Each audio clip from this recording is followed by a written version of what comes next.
Glória ao nome do Senhor. Irmãos, seguindo aqui na nossa rotina de arrebatamento, de fim dos tempos, eu quero falar um pouco hoje sobre datas, tá? Muitas pessoas me perguntam sobre datas, a irmã iniciou perguntando, né? A gente compartilha muitos vídeos, a gente tem muita informação na internet e as pessoas se perdem um pouco a respeito de datas. Então, eu quero dar um panorama geral sobre datas para vocês hoje, tá? Até explicando, como eu falei para a irmã Márcia, se eu não me engano, agora no início, o porquê que as pessoas até confundem algumas datas, tá? Então, eu tenho uma listinha aqui que eu vou ir lendo para vocês. Eu até pensei em jogar no grupo, mas é muita coisa. Eu vou passar e só ler de forma resumida, né? Senão fica um textão gigantesco. Só vou passar o olho aqui e vou falando o principal, tá? Então é o seguinte. A Bíblia diz, o nosso Senhor Jesus nos revela, ali em Mateus 24, eu vou até ler, para ficar bem marcado esse trecho. Mateus 24 é a base de tudo que a gente vai estudar e falar nesse grupo, tá bom, meus irmãos? Porque a Bíblia fala muito sobre o Apocalipse, mas é interessante quando o próprio Jesus fala, quando ele fala sobre o Apocalipse, está concentrado ali em Mateus, capítulo 24 e capítulo 25, tá? Então, foca nesse Mateus 24 e 25, que é a base primordial do que Jesus fala. Ele resume ali o que é mais importante sobre o Apocalipse, é o que está ali em Mateus 24 e 25, que linka com tudo que Apocalipse fala, que Paulo fala, que Pedro fala. Mas Jesus, ele resume o principal, porque ele tem esse entendimento de que mais importante do que a gente ter toda a teologia, todos os detalhes, é a gente saber o que fazer, a gente ter as informações principais para que a gente saiba como agir, tá? E por isso que ele resume, ele fala só o que a gente precisa saber para saber como agir, tá? Então, uma das coisas que ele fala está em Mateus 24, 21 e 22. Porque nesse tempo haverá grande tribulação, como desde o princípio do mundo até agora não tem havido, e nem nunca haverá jamais. 22. Não tivessem aqueles dias sido abreviados, ninguém seria salvo. Mas por causa dos escolhidos, tais dias serão abreviados. Amém? Então ele fala, eu não li todo o capítulo, né? Mas ele fala que vai ter o arrebatamento ali no versículo 27, vou ler agora, porque assim como o relâmpago sai do Oriente e se mostra no Ocidente, assim será a vinda do Filho do Homem. Esse é o versículo-chave sobre o primeiro arrebatamento. Então, tem um arrebatamento prévio, que é o que eu digo que vai ser agora, em 2023. Ele deixou claro que 2023 é o ano da colheita. Colheita, quando Deus fala de colheita, tem dois sentidos, né? Tem a nossa colheita, da gente colher aquilo que a gente plantou, tá? No sentido, você é uma pessoa que mente muito, você vai colher as pessoas desconfiarem muito de você. Você é uma pessoa que trabalha pouco, você vai ter pouco produto para você sobreviver, você não vai ter tanto salário, não vai ter um bom emprego, porque você trabalha pouco. Então essa é a lógica, né, de plantação e colheita aqui na terra. Mas tem a colheita, que é a colheita do Senhor, que é quando ele vem colher os seus filhos da terra. É por isso que o arrebatamento também é chamado de colheita, de ceifa, tá? Quando você chega no Apocalipse, ele vai falar de arrebatamento, ele fala tanto da ceifa quanto da vindima, né? Ele faz uma referência à agricultura, assim como ele faz ali em João 15, né? Eu sou a videira verdadeira, meu pai é agricultor, vocês são os meus ramos, se estiverem ligados a mim, vocês darão muitos frutos. Então ele está sempre fazendo essa referência à agricultura. Então quando ele falou que 2023 é o ano da colheita, a primeira coisa que eu fui fazer foi tentar confirmar assim, mas qual colheita? A nossa colheita, onde a gente vai... Por exemplo, eu trabalhei muito em 2022, a primeira coisa que eu pensei, eu falei, beleza, vou receber bastante em 2023. Vai ser a nossa colheita, pessoal. Ele falou: não, você está entendendo errado. Você está em época de apocalipse. É a minha colheita que chegará em 2023. Em 2023, cada um vai colher aquilo que plantou.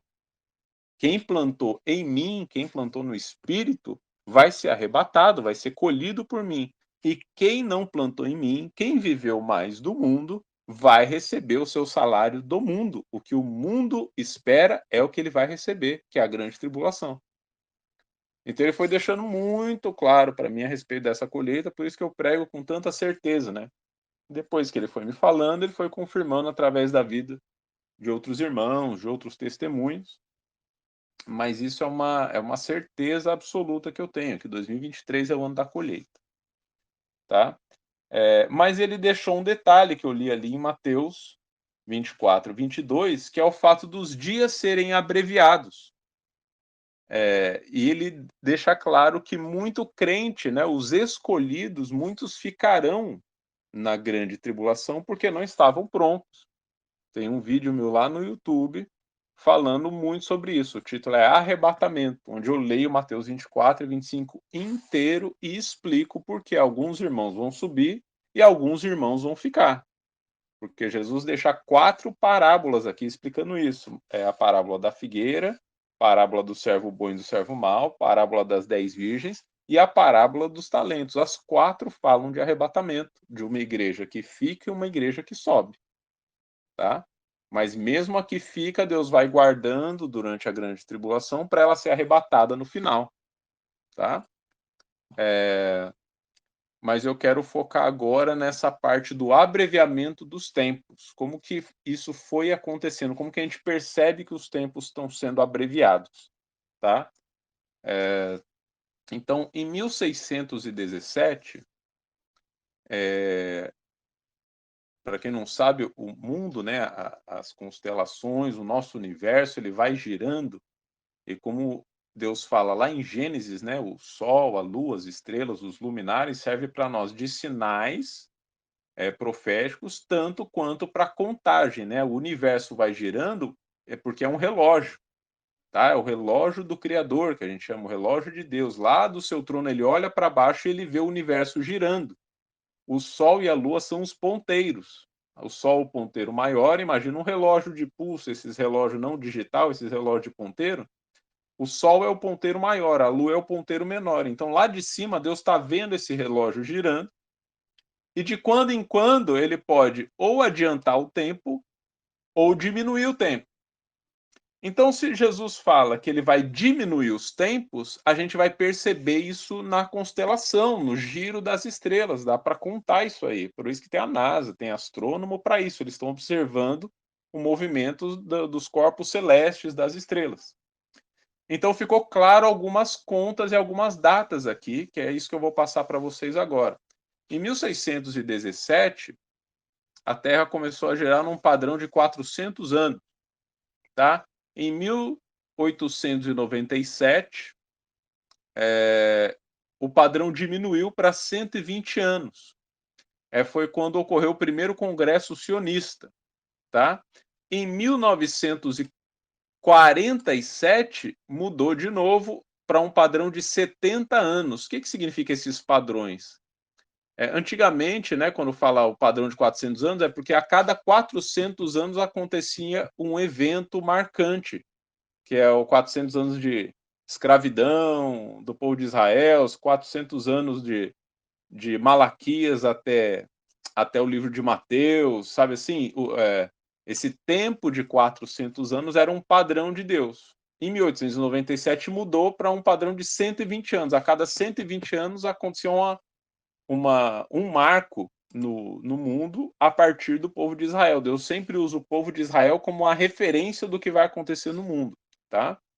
Então, sempre fique atento ao que está acontecendo em Israel, porque é sempre profético para o que está chegando para acontecer no mundo. Quando cheguei em 1947, muda para um padrão de 70 anos, ou seja, a cada 70 anos vai acontecer algo marcante. Em 1947, Israel volta a ser um Estado. Não sei se vocês lembram, desde da guerra com Roma, lá na época de Jesus, no ano 70 depois de Cristo, Jerusalém foi dizimada, foi queimada, e o povo de Israel voltou a ser expulso da sua terra, né? Em 1947, eles voltam a ser um estado, voltam a ser um país. Isso foi muito marcante, tá? Em 2017, vou adiantar aqui, tem muitas outras datas aqui, mas em 2017, olha que interessante, mudou para um padrão de 7 anos. Olha, a gente começou falando de padrão de 400 anos, foi para 120, foi para 70 anos, agora a gente está vivendo um padrão de 7 anos, ou seja, a cada 7 anos está acontecendo um evento marcante em relação às profecias bíblicas. As coisas estão começando a se cumprir de forma mais rápida. É isso que Jesus falou, que os tempos iriam ser diminuídos. Então você pega lá de Adão, por exemplo, que as pessoas viviam 1000 anos, 900 anos, chega lá em Noé, começaram a viver 120 anos. Então você vê que ao longo do tempo Deus foi diminuindo os tempos e as eras. Os tempos foram ficando mais curtos. Então, ali em 23 de setembro de 2017, o padrão ficou para um padrão de 7 anos. A cada 7 anos a gente tem um evento marcante desde 2017. E essa data marca os 6.000 anos de Terra, o que deixa claro que a gente já entrou numa era-chave do domínio de Satanás, porque 6 é o número da besta, tá? Foi quando ocorreu o primeiro sinal de Apocalipse, que eu falei para vocês, falei ontem, né, no nosso encontro de ontem. E em 2024, que é a grande tribulação, o mundo vai entrar num padrão de 7 dias. Ou seja, a cada 7 dias acontecerá um evento marcante durante a grande tribulação. Entende como os tempos são realmente diminuídos? E dá para a gente perceber isso olhando o relógio que Deus deixou, que é o relógio das constelações. Tudo fica marcado ali, tá? Em relação ao dia do arrebatamento, que Deus deixou bem claro que é 2023, não é tão difícil perceber se você levar em conta o calendário judaico, porque a gente vive com base no padrão do calendário grego aqui no Brasil, né? Se você olhar o mundo inteiro, conta janeiro, fevereiro, março, abril e tal, mas o calendário de Deus é diferente. O calendário de Deus é calendário lunar, e ele deixa muito claro lá para o povo de Israel como que eles têm que seguir o padrão dos dias. Tá? O primeiro mês de Israel é o mês de Abib. Tá? O mês de Abib, ele cai mais ou menos no nosso calendário em abril. Ou seja, olha a sacada, presta atenção. Se o ano de Deus começa não em janeiro, mas em abril, significa que janeiro, fevereiro e março de 2024, para Deus ainda é 2023. Assim como foi em 2023. Quando ele falou para mim que 2023 era o ano da colheita, a gente estava ainda perto do meio do ano de 2022. Estava meio que eu estava mais ou menos em julho ali, eu comecei a orar, Senhor, o que que tem pela frente? Porque eu sempre começo a programar meu ano seguinte, por causa das programações da igreja, a gente tem que fazer os cartazes, né? Então, na metade do ano eu já começo a orar para Deus perguntando o que que tem para o ano seguinte. Então, na metade de 2022, ali no meio do ano, junho, julho, por ali, eu comecei a orar perguntando, Senhor, o que que o Senhor tem para 2023? O que quer fazer aqui na igreja? Qual que é o tema do ano? E foi quando ele começou a me falar que 2023 seria o ano da colheita. Como eu falei para vocês, eu achava que era essa colheita normal aqui da terra, né? Eu ia começar a pregar na igreja. Se esforcem, né? Trabalhem bastante, porque para vocês receberem bastante, cuidem da sua saúde, para vocês terem boas notícias no hospital, no médico, que a saúde de vocês está bem, porque 2023 cada um vai colher o que plantou. Eu estava nessa linha de raciocínio. À medida que eu fui orando, foi terminando 2022, Perto ali do Réveillon de dezembro, ele começou a me falar: "Rubens, você está entendendo errado. Quando virar o meu ano será o ano da colheita, onde cada um vai receber o que plantou. Cada um vai colher de acordo com o que plantou, e será a minha colheita". Só que passou dezembro, passou janeiro, passou fevereiro e isso não entrou em vigor. Quando virou de março para abril, que entra no mês de Abib, que é o ano, que é o mês, é o mês de Israel, né? Quando entrou no mês de Abib, ele começou a me cobrar. Prega sobre o arrebatamento, prega sobre a colheita. Então perceba que Deus, ele respeita o calendário dele. Ele não se move de acordo com o calendário dos homens. Então, quando entrou, era no nosso calendário março, abril de 2023, para Deus ainda estava em 2022. Ele só começou a me cobrar pregar sobre isso quando passou ali o mês de Abib, que era de março para abril, tá?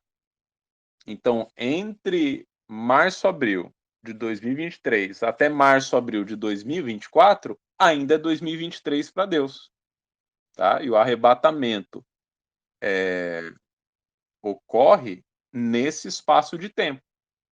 Então, se você entrar no canal ali, como a irmã estava comentando, ele falou que vai ser em 2024. Ora, se for em janeiro, fevereiro, março, abril de 2024, ainda é 2023 para Deus. Entendeu? Então, os dois estudos estão certos. A palavra de Deus, ela não volta vazia, ele não erra.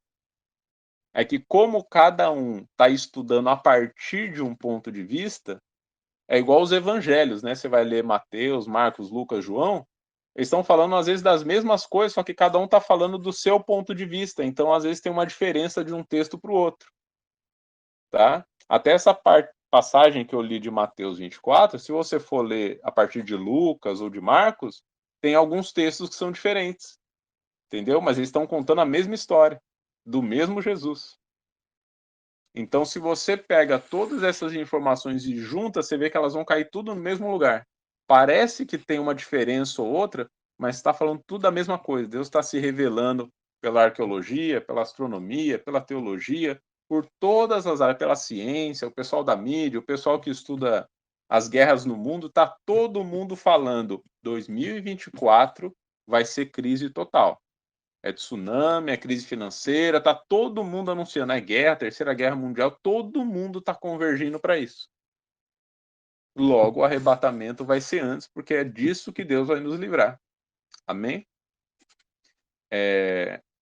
Voltando ao calendário judaico, para quem não sabe, se vocês quiserem abrir, está ali em Levítico 23.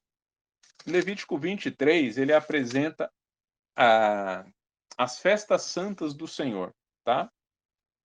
E elas são basicamente 8. Presta atenção porque isso é muito importante. Quando Deus fala desses eventos santos, a gente aqui no Brasil não tem muito costume, porque a gente não foi ensinado. Eu, por exemplo, quando eu era criança, eu nasci em berço evangélico, né? Em igrejas muito tradicionais. Eles não acreditavam em dons, eles não acreditavam em nada muito espiritual, era tudo muito rígido, né? E eles ensinavam que essas histórias do Velho Testamento, o calendário, tal, isso era para o povo da época, para o povo de Israel, mas eles eram pecadores porque eles mataram Jesus e a gente não tinha que ligar para os costumes deles. À medida que Deus foi me chamando para o ministério ali na adolescência, eu fui crescendo na intimidade com Deus, ele foi me ensinando o contrário, que eu tinha sim que prestar atenção na Bíblia inteira, porque a história do Antigo Testamento e do Novo é uma história só, que não tem essa divisão, é tudo uma crescente, uma constante, que eu tinha que guardar minha vida, guardar as festas santas, seguir o calendário dele.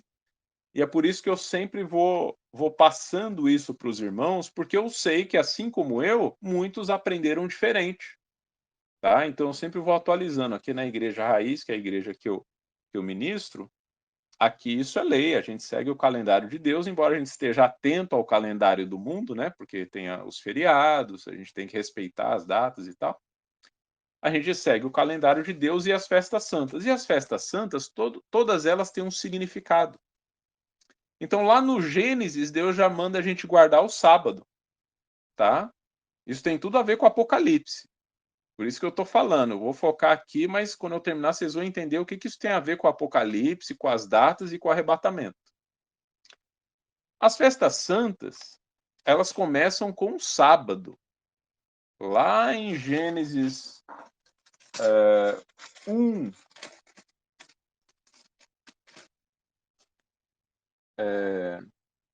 Deus termina, né, de criar os céus e a terra. Gênesis 1, 31, e viu Deus que tudo quanto fizera, eis que era muito bom, houve tarde e manhã, o sexto dia. Ele termina a criação no sexto dia.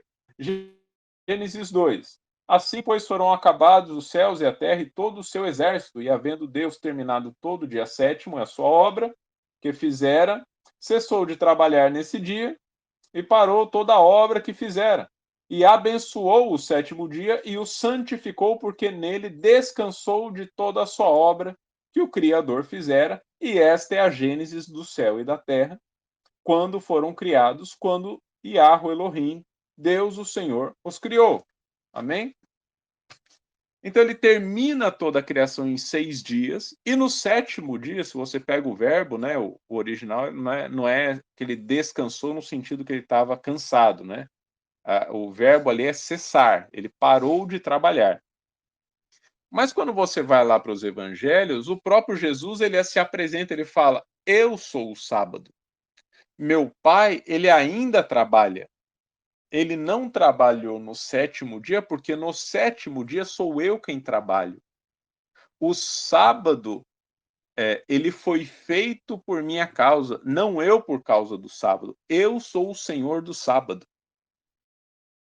Então, quando você vai tentar entender o que é isso, eu vou resumir a compreensão para vocês. Jesus está dizendo que o Pai, ele ainda está trabalhando, mas aqui na terra, quem opera agora é ele. Ele é o Senhor do sábado. Quando Deus para ali no sexto dia, ele deixa Jesus encarregado. É por isso que nós oramos em nome de Jesus. É por isso que quando nós pecamos, é Jesus quem vem morrer em nosso lugar, porque ele é o responsável pela obra. É como se Deus dissesse, ó Jesus, eu deixei tudo pronto, agora você toma conta. Então Adão e Eva ficam responsáveis, governadores ali do jardim da terra, mas eles prestam contas para Cristo. Porque ele é o caminho, a verdade e a vida. É ele que nos leva até o Pai. Não tem como eu falar com Deus sem eu passar por Cristo. Porque o Cristo é um mediador entre eu e o Pai. Então você percebe essa hierarquia. Eu vivo no Espírito, eu me reporto a Cristo e ele se reporta ao Pai. Se você vai ler o começo de Apocalipse, João fala, Deus falou para Jesus a revelação, Jesus falou para o anjo me enviou a palavra, ele veio falar comigo, e eu escrevi às igrejas, e as igrejas passaram adiante a mensagem, ou seja, tem uma escadinha hierárquica, tá? E o sentido principal que Deus deixou o sábado reservado, falou, nem trabalhem nesse dia, é porque esse é o dia de vocês se encontrarem com o noivo, com o Jesus Cristo de vocês. É a ele para quem vocês precisam prestar contas, tá? Então, o sábado é uma referência semanal para o casamento de Cristo com a igreja. É por isso que existe essa lei de guardar o sábado. Ninguém vai trabalhar no dia do seu próprio casamento. Você não vai falar com o noivo, ele está lá trabalhando num restaurante, o que você vai fazer no fim do dia? Ah, vou me casar. Não, se ele vai se casar, ele tira o dia de folga, ele tira a semana de folga, ele tira o mês de folga, para se preparar para o casamento. Ele vai cortar o cabelo, ele vai preparar a roupa, a noiva vai fazer maquiagem, vai para o spa, todo mundo vai se preparar, tem a decoração, tem tudo. É isso que Deus fez com o dia de sábado. Olha, vocês têm 6 dias para cuidar da vida de vocês, mas o sábado vocês reservem para passar com Cristo. Vocês santifiquem esse sábado, Porque Jesus é santo.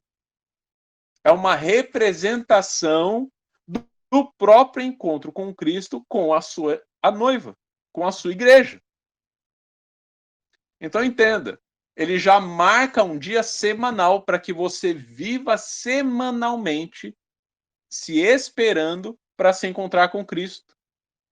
É um marco semanal, tá? Aí ele faz os marcos anuais. Os marcos anuais estão em Levítico 23. Levítico 23 começa com ele reforçando o sábado. Se você ler ali Levítico 23, a partir do 3, ele fala do sábado, que começou lá no Gênesis. Aí depois ele fala da festa dos pães ázimos, que é a libertação, a festa da Páscoa primeiro, né? Que é a libertação do povo do Egito. Representa a nossa liberdade do pecado, né? Deus nos resgatou do pecado. O pão sem fermento é a festa dos pães asmos, é a outra festa que representa o fato de não precisarmos da comida do mundo. Para quem não sabe, o judeu ele come pão sem fermento, e esse pão fermentado que cresce é a comida do Egito. Eles aprenderam a fazer lá, tá? E a festa dos pães asmos é Deus dizendo: vocês não precisam do alimento do Egito, vocês não precisam do alimento do mundo. A minha comida vos basta, eu sou o pão da vida. É por isso que na saída do Egito começa a chover maná do céu. Para Deus mostrando para eles: eu vou fornecer comida, mesmo que seja por milagre. Eu não vou deixar meu povo passar fome. Tá? Então a festa dos pães ázimos é uma referência a gente não depender do mundo. Então você vê que tudo isso vai fazendo referência com o que a gente vai encontrar no Apocalipse, que é para a gente não ficar muito apegado à vida material, mas estar sempre lembrando da nossa vida espiritual, que é Deus quem nos supre. Amém? Aí tem a festa das primícias, tá? A Páscoa começa com o sábado, que é semanal. Daí tem a Páscoa, que é anual. Aí tem a festa dos pães ázimos. Aí chega a festa das primícias. A festa das primícias sou eu entregando a Deus a minha oferta.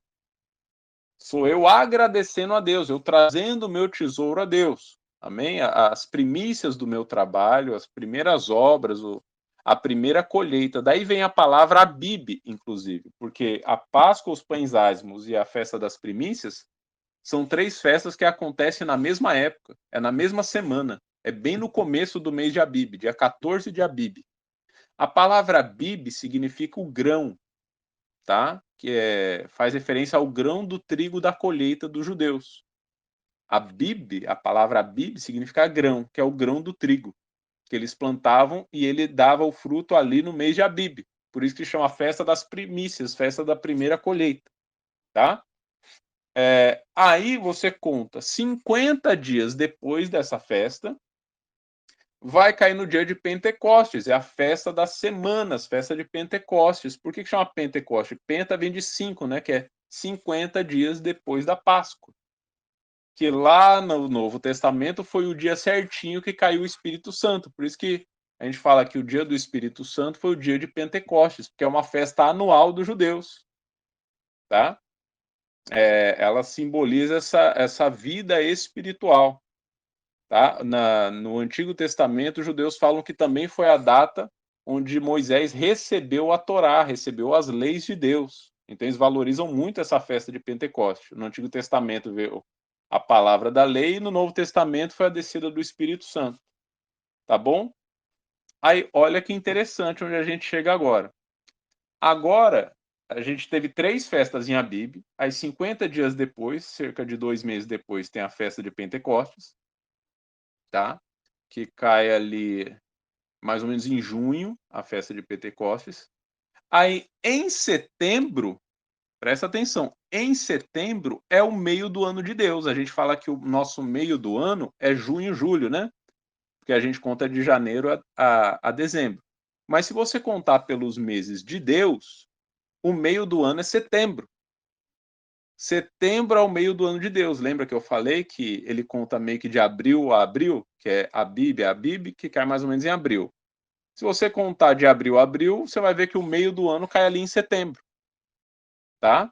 O que tem em setembro nas festas santas? São 3 festas santas. Presta atenção nessas festas. A primeira é a festa da trombeta.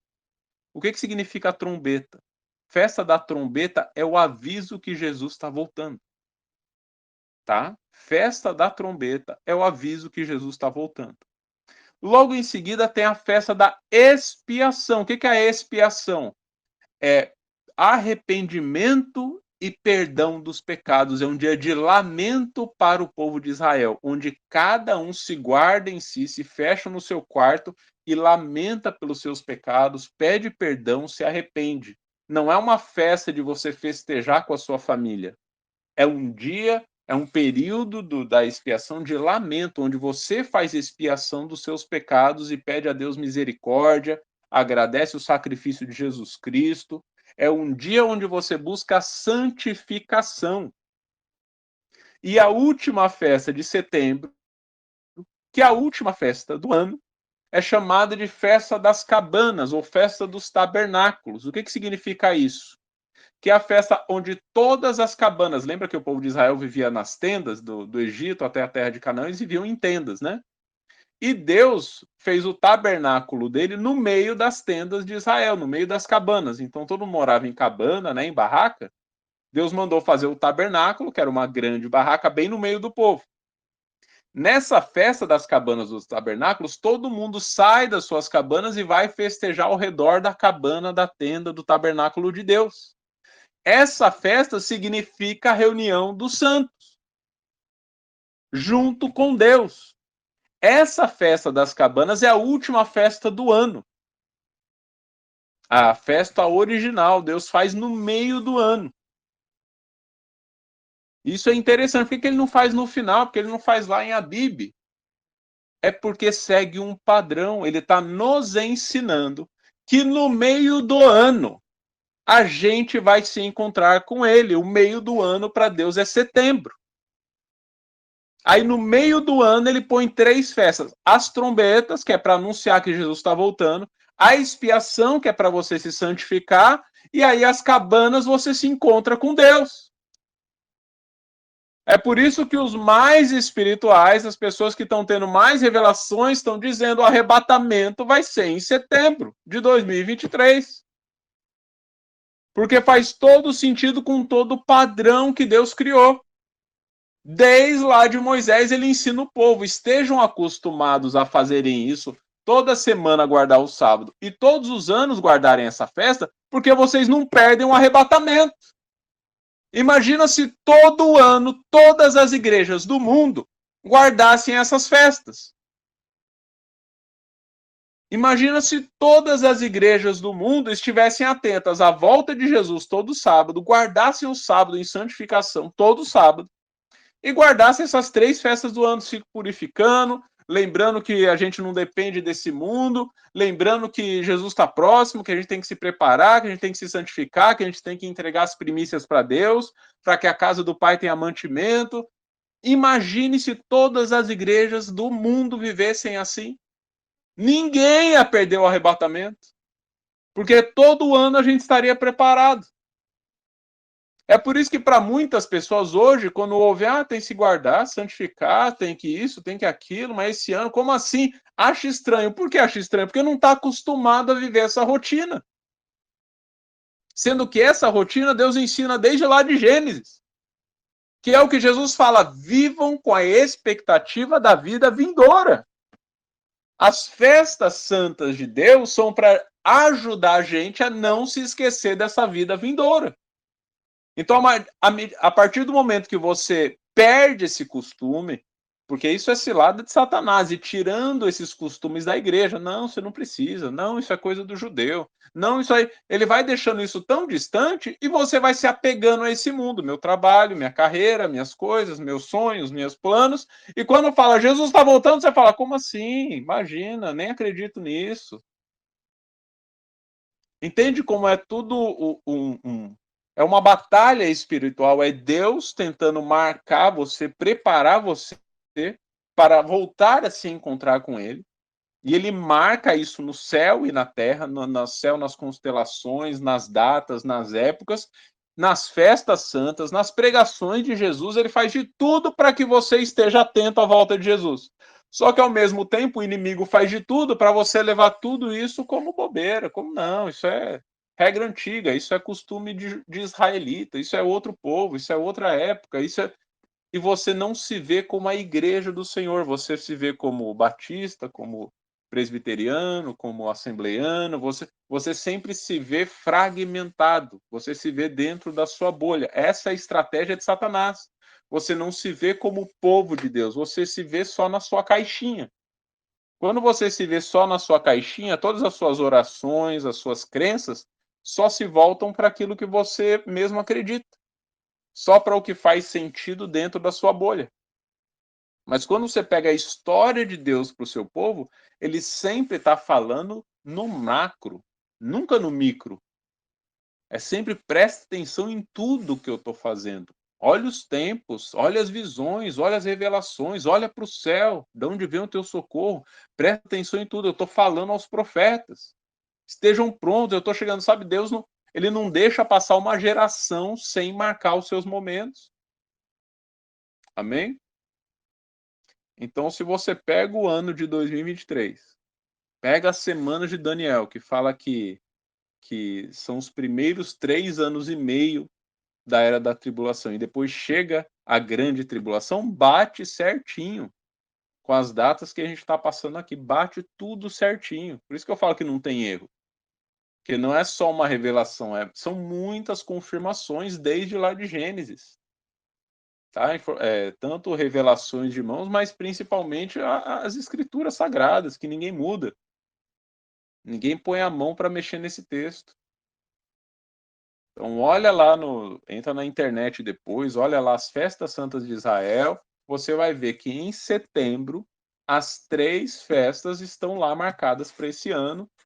Setembro de 2023, festa das trombetas, expiação e festa dos tabernáculos. Nosso encontro com Deus é esse ano. Não tenha dúvida quanto a isso.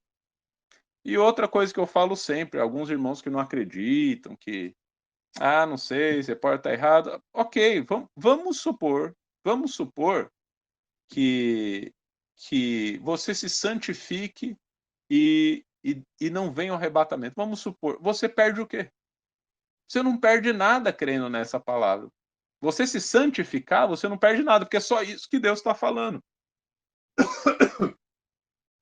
Ele está falando para a gente se santificar, está preparado para a sua volta. Você está preparado para a volta de Jesus? Não interessa se é hoje, se é amanhã, se é daqui 10 anos.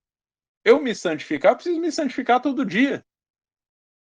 Então você percebe que essa desculpa de não sei, não pode ser, não faz sentido para quem está afim de se santificar. Porque para quem está se santificando todo dia não faz diferença. Entende? Então eu estou falando de datas aqui, mas a prioridade é a santificação. Se ele passar agora, você tem que estar santo agora. Se ele passar amanhã, você tem que estar santo amanhã. Tá? Então eu tenho certeza do que eu estou pregando, não estou pregando achômetro, opinião. 2023 é ano da colheita, isso é um fato, acredite ou não. Acredite ou não, Deus ele não se move com base na crença das pessoas. Tá? Ele tem o plano dele, ele tem o relógio dele, ele se move, ele avisa os seus profetas e ele faz, ele cumpre o que ele fala.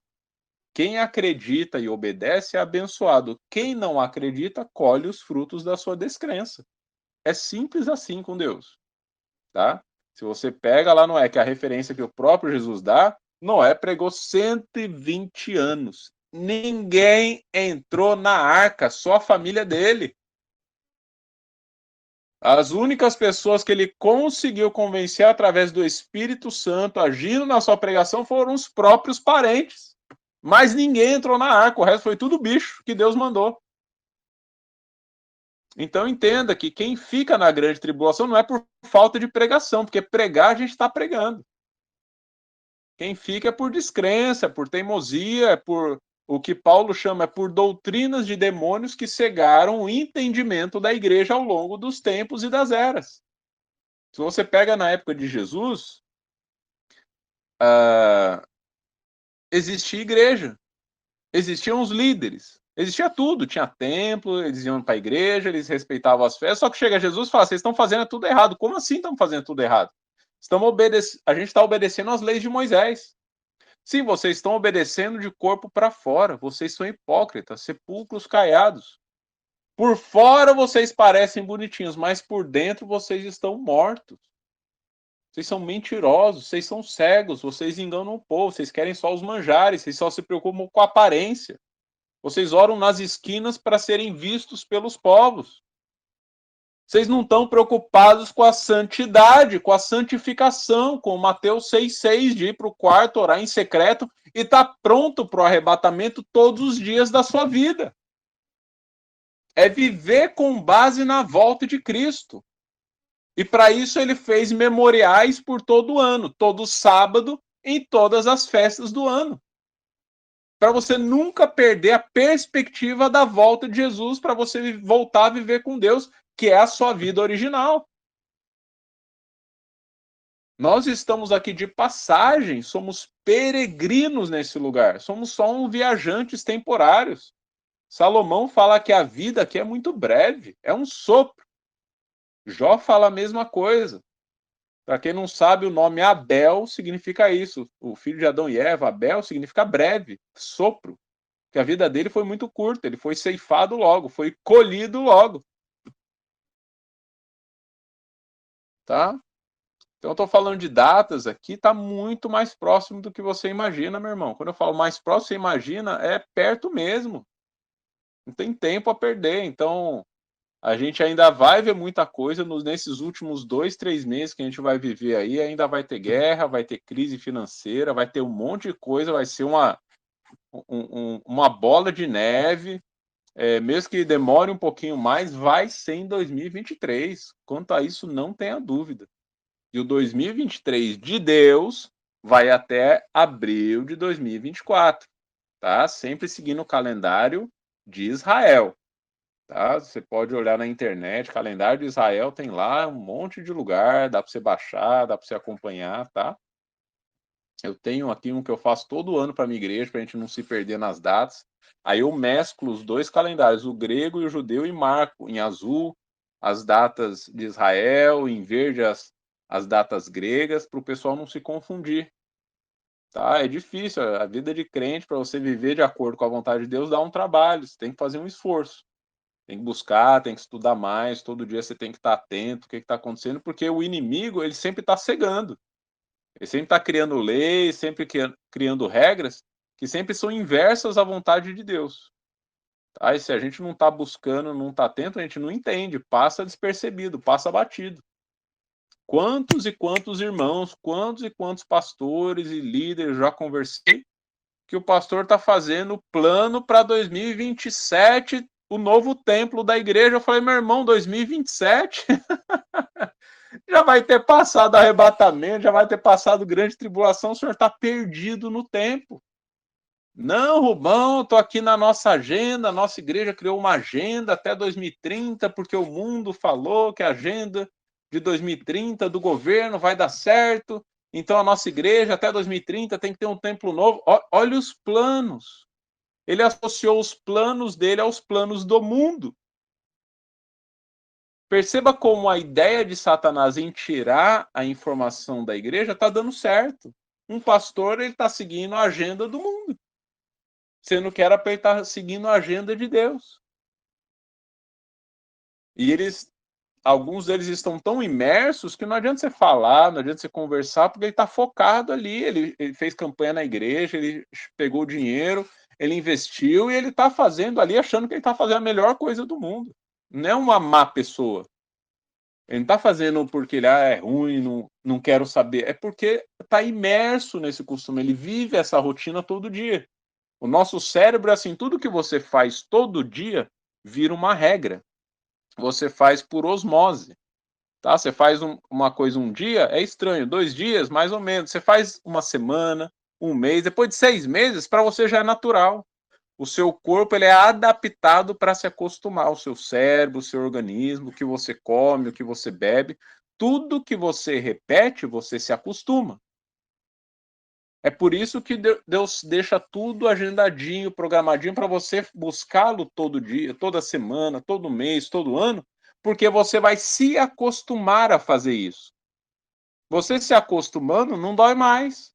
Vira rotina, vira padrão, você vai fazendo sem perceber. Essa era a expectativa de Deus, marcando os sábados, marcando as datas, os calendários, para que isso vire um costume do seu povo. Aí você vai ver lá o reino eterno de Deus depois do arrebatamento, depois da grande tribulação, depois do reino milenar, depois do julgamento final. Como tudo vai acabar? Ele fala, vai acabar na Nova Jerusalém, a gente comemorando todas essas festas santas. Até o nome da cidade é o nome da cidade de Israel. É por isso que ele fala, meu reino é reino eterno. As leis aqui de Levítico 23, de Moisés, vão durar eternamente, porque a palavra de Deus não passa nunca. Então não tem essa de Velho e Novo Testamento, vai durar para sempre. Aí o que ele está falando para a gente? Se acostume a isso, se acostume para que não seja estranho para você. O estranho tem que ser você viver no mundo. Estranho é você ir na parada. Estranho é você faltar no culto. Estranho é você não fazer devocional todo dia. Para Deus, o estranho é isso. Você não está vivendo esperando Deus todo dia. Esperando a volta de Jesus todo dia. O estranho é isso. Para vocês terem uma ideia de como Deus ele tá fixo os seus olhos em cada detalhe. A gente começou a igreja raiz aqui no bairro Cidade Nova, em Teresina. Deus falou para a gente abrir essa igreja em 2020. A gente passou o 2020 preparando isso. Em 2021 a gente inaugurou a igreja. Só que é uma igreja simples, de bairro. Começou bem pequena aqui, pregando de porta em porta aqui no bairro. É um bairro carente, né? Um bairro mais pobre e tal. Então, conversando, fazendo amizade com as pessoas, chamando para vir no culto e tal. Em 2022, eu consegui juntar um dinheirinho para comprar as cadeiras da igreja, porque a gente pegava as cadeiras emprestadas com uma irmã aqui. Comprei as cadeiras e tal, passou um tempo, tudo devagarzinho, meu irmão, juntando R$ 10 aqui, R$ 100 ali, conseguimos juntar, comprou uma cadeira. Falei, beleza, agora vamos juntar mais um dinheiro para pintar essas cadeiras, né? Porque para ficar bonitinha, né? A gente comprou cadeira usada.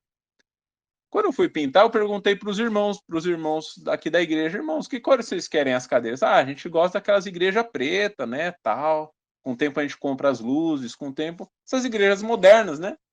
Foi legal, o povo quer. Amém. Anotei ali. Fui orar sobre isso, Senhor, pensando em pintar as cadeiras que a gente comprou de preto. O que o senhor acha? Por que eu fui perguntar para Deus? Eu não tenho opinião própria, o povo já não falou o que eles querem, é porque a igreja é casa do Senhor. Eu não vou fazer nada na igreja sem perguntar para o dono da casa antes. Eu estou de visita no templo, o templo é casa de Deus. Então eu vou pintar a cadeira, eu vou perguntar para Deus que cor ele quer. E ele respondeu, ele falou, Rubens, na minha casa tudo é branco. Na minha casa nada é preto. Aí você vai estudar o significado das cores, você entende que preto é trevas, preto é pecado, preto é cor do demônio, preto é grande tribulação, preto é satanismo. É ele falando, Rubens, eu sou luz, a minha casa é branco, é tudo claro. Quando você vai ver os santos descendo do céu em Apocalipse, eles estão todos de vestes brancas, o templo é todo branco e dourado, cor de pedras preciosas, tudo brilha. Como é que você vai pintar as coisas dentro da igreja de preto, Rubens? A minha casa é branca. Aí eu mandei mensagem para os irmãos, beleza, valeu pela opinião, mas orei aqui e o Senhor falou que é tudo branco. E pintamos as paredes e as cadeiras tudo de branco. Não tem essa.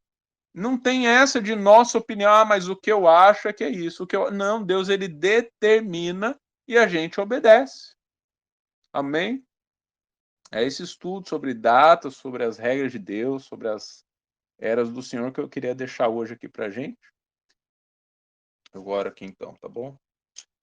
Grandioso Deus, santo e poderoso Deus, esteja um momento de oração, meu irmão. Feche seus olhos, se concentra na presença do Senhor, porque Ele é real. Está aqui. A gente está longe, mas a gente está perto, porque o Espírito Santo de Deus é quem nos une. Amém? Santo e poderoso Deus, é o teu nome, Senhor. Grandioso é o Senhor, Yahweh Elohim. Obrigado, Pai, pela tua presença, pelo seu discernimento, pelo seu esclarecimento, pela tua santa palavra, pela memória que o Senhor nos traz daquilo que o Senhor nos dá como esperança, que não está preso a esse mundo. A nossa esperança vem do céu eterno, a luz desse mundo, a estrela de Belém, a raiz de Davi, o nosso Senhor Jesus Cristo, aquele que vem nos buscar, não está preso a esse mundo, não está preso a essa terra, ele vem dos altos céus, do próprio trono do Senhor, o Deus Pai eterno. Glórias ao teu nome por causa disso, porque nossa esperança não é carnal, não é finita, ela não tem fim, nossa esperança é eterna, está no reino espiritual. Grande é o Senhor por nos fazer seres celestiais, filhos do Altíssimo, que não pertencem a esse mundo que está perdido, que jaz no maligno. Obrigado por nos arrancar desse lugar. Obrigado por tirar o nosso coração dos amores desse mundo.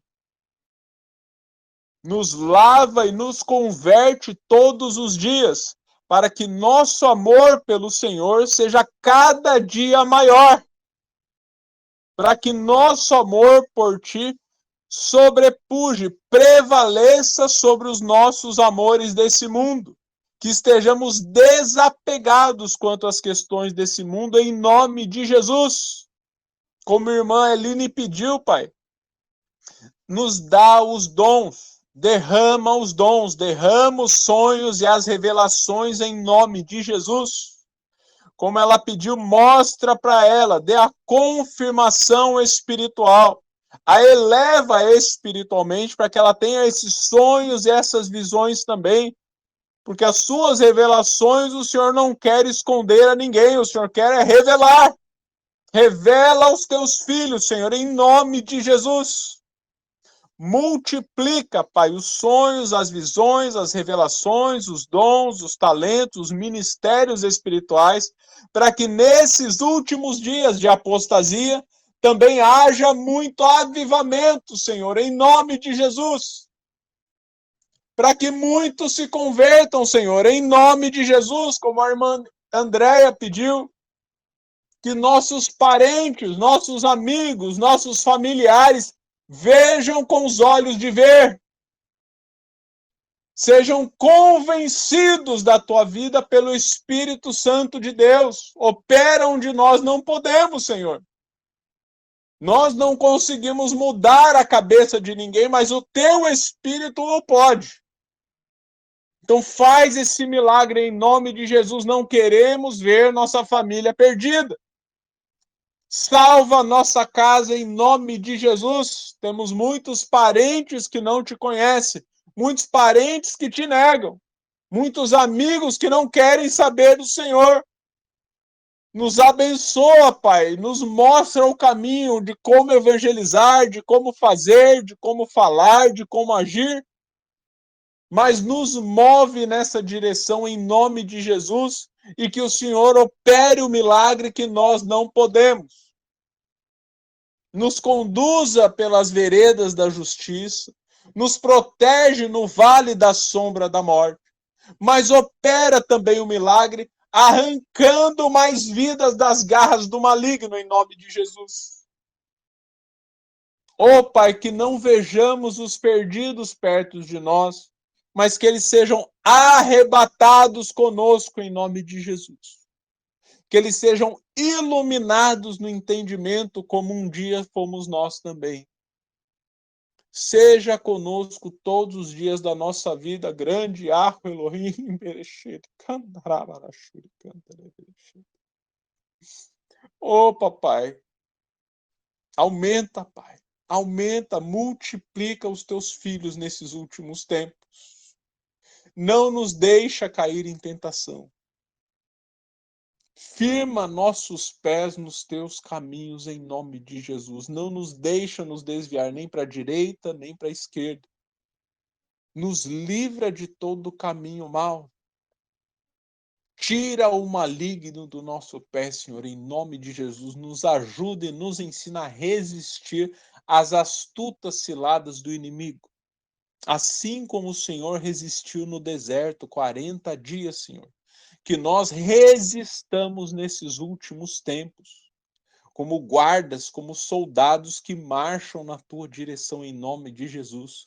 Nos reveste com a tua armadura espiritual de Efésios 6 em nome de Jesus, com todo o capacete, com a couraça, com a espada, com o escudo, com as sandálias, com o cinto, a fé, a justiça, os frutos do Espírito Santo, a mansidão, os dons, o discernimento, falar em línguas, os milagres. Pai, nos reveste com tudo em nome de Jesus, para que sejamos os melhores cristãos da nossa vida, os santos mais santos que pudermos um dia ser.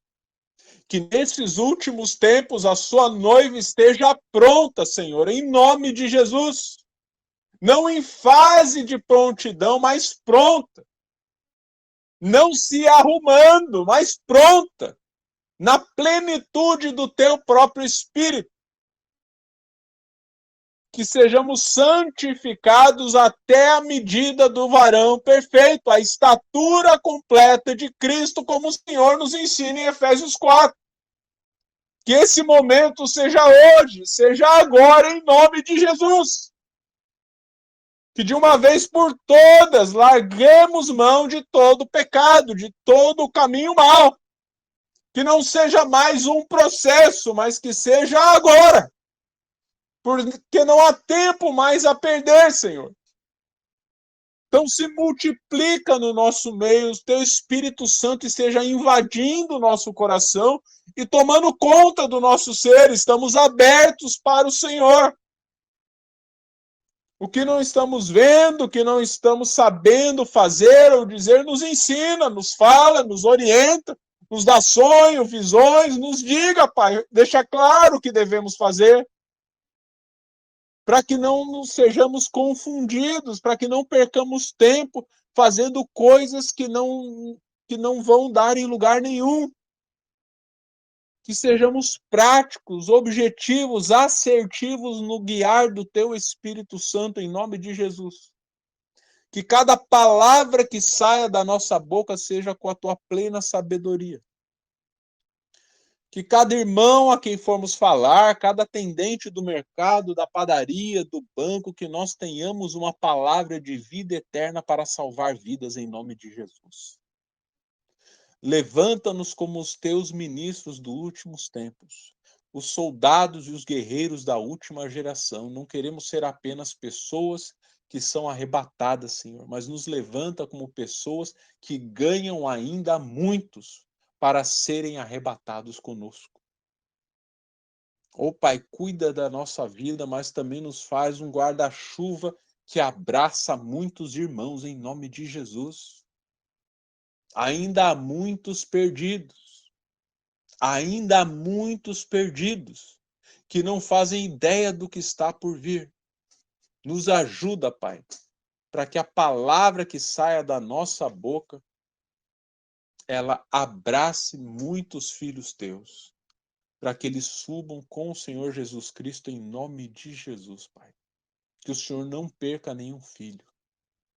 Em nome de Jesus, o que devemos fazer, como devemos proceder, nos guia. Abre nossos olhos e nossos ouvidos em nome de Jesus, para que te sirvamos na nossa melhor forma espiritual nesses últimos tempos. Que sejamos não apenas seus servos, mas seus amigos que sabem a vontade do seu Senhor. Que não estejamos perdidos nos últimos tempos como baratas, procurando um lugar para se esconder, mas que sejamos guerreiros que saem à guerra, tendo a certeza da salvação e buscando a salvação de outros.